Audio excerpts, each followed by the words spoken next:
YouTube channel अद्भुत शब्द ज्ञान में आप सबका स्वागत और हार्दिक अभिनंदन। दोस्तों, ये तो हम सभी जानते हैं कि जो राजा शल्य थे वो पांडवों के मामा थे।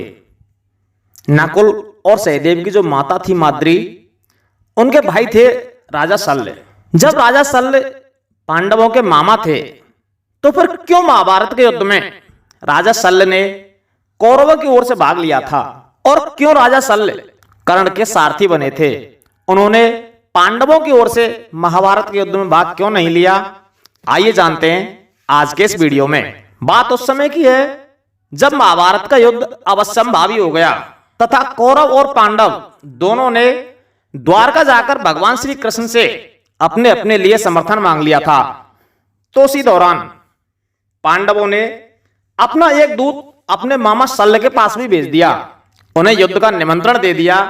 जब पांडवों के दूत के मुख से उनका संदेश सुनकर राजा शल्य अपने महारथी पुत्रों के साथ विशाल सेना से घिरकर पांडवों के पास आए।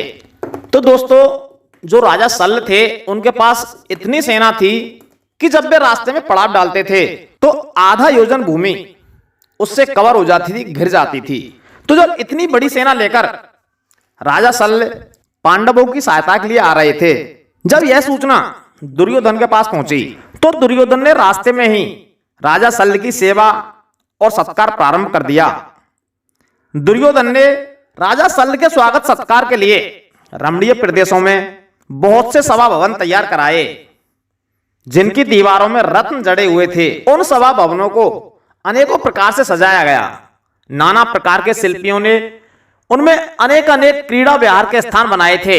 वहां भांति भांति के वस्त्र, मालाएं, खाने पीने का सामान तथा सत्कार की अन्य वस्तुएं रखी हुई थीं। तो इस तरह यात्रा करते हुए शल्य किसी दूसरे सभा भवन में गए जो वेद मंदिरों के समान प्रकाशित होता था। वहां उन्होंने अलौकिक कल्याण में भोग प्राप्त हुए। उस समय राजा शल्य ने अपने आप को सबसे अधिक सौभाग्यशाली समझा। उन्हें देवराज इंद्र भी अपने सामने तुच्छ प्रतीत हुए। उस समय अत्यंत प्रसन्न होकर शल्य ने अपने सेवकों से कहा कि युधिष्ठिर के किन आदमियों ने ये सभा भवन बनाए हैं, उन सबको बुलाओ, मैं उन्हें पुरस्कार देने के योग्य मानता हूं। मैं इन सबको अपनी प्रसन्नता के फलस्वरूप कुछ पुरस्कार दूंगा। कुंती नंदन युधिष्ठिर को भी मेरे इस व्यवहार का अनुमोदन करना चाहिए। यह सुनकर सब सेवकों ने विस्मित होकर दुर्योधन को यह सारी बातें बताईं। जब हर्ष में भरे हुए राजा शल्य अपने प्रति किए गए उपकार के बदले में प्राण तक देने को तैयार हो गए, तब वहीं पर छुपे हुए दुर्योधन अपने मामा शल्य के सामने आए।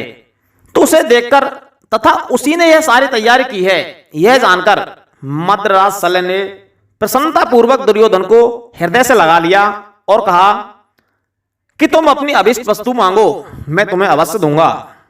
तो दुर्योधन ने कहा कि मामा श्री, आपकी बात सत्य हो, आप मुझे अवश्य वर दीजिए। मैं चाहता हूं कि आप मेरी संपूर्ण सेना के अधिनायक हो जाएं। आपके लिए जैसे पांडव हैं वैसा ही मैं हूं। हे प्रभु, मैं आपका भक्त होने के कारण आपके द्वारा समादृत और पालित होने योग्य हूं, अतः आप मुझे अपनाएं। तो महाराज शल्य ने कहा कि तुम्हारा कहना ठीक है, तुम जैसा कहते हो वैसा ही वर मैं तुम्हें देता हूं। ऐसा ही होगा, मैं तुम्हारी सेना का अधिनायक बनूंगा। उस समय शल्य ने दुर्योधन से कहा कि तुम्हारी यह प्रार्थना तो स्वीकार कर ली, अब और कौन सा कार्य करूं?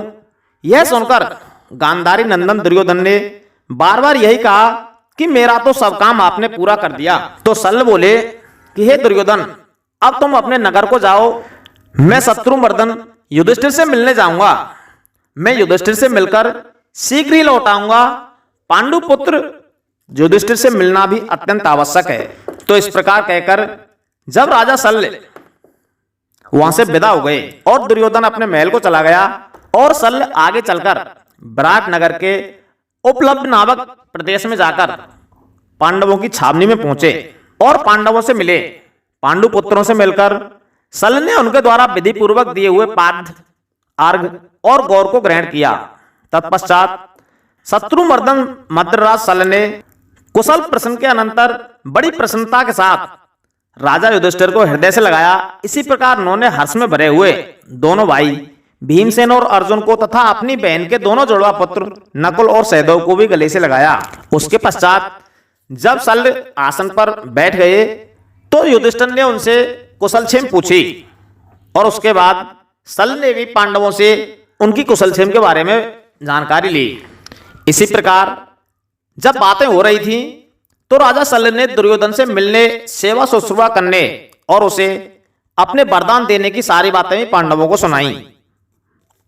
तो युधिष्ठिर बोले कि हे महाराज, आपने प्रसन्नचित्त होकर जो दुर्योधन को उसकी सहायता का वचन दिया है वह बहुत ही अच्छा किया, परंतु हे प्रभु, आपका कल्याण हो, मैं आपके द्वारा अपना भी एक काम करवाना चाहता हूं। वह ना करने योग्य होने पर भी मेरी ओर देखते हुए आपको यह अवश्य करना चाहिए। वीरवर, मैं वह कार्य आपको बता रहा हूं। आप इस भूतल पर संग्राम में सारथी का काम करने के लिए वसुदेव नंदन भगवान श्री कृष्ण के समान माने गए हैं।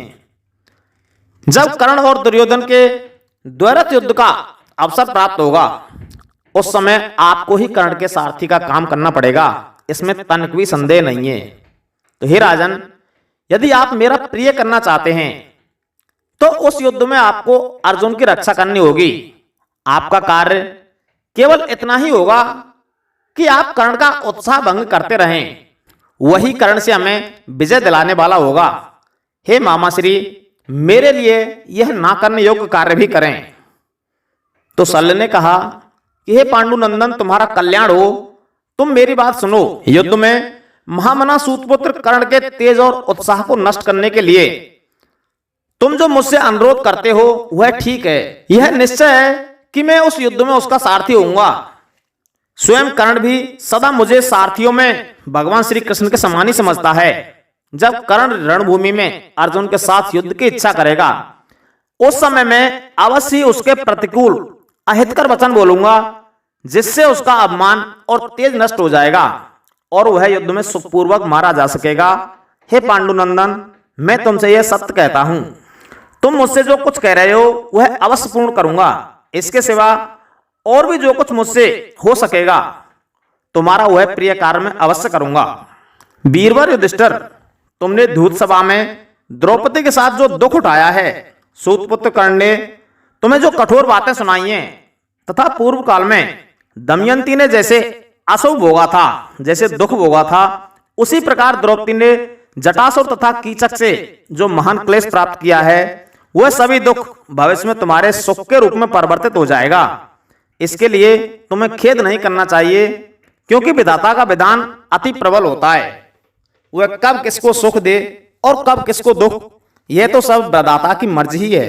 हमारा यह वीडियो यदि आपको पसंद आया हो तो इस वीडियो को ज्यादा से ज्यादा लाइक करें, शेयर करें और हमारे चैनल को सब्सक्राइब अवश्य कर लें। धन्यवाद।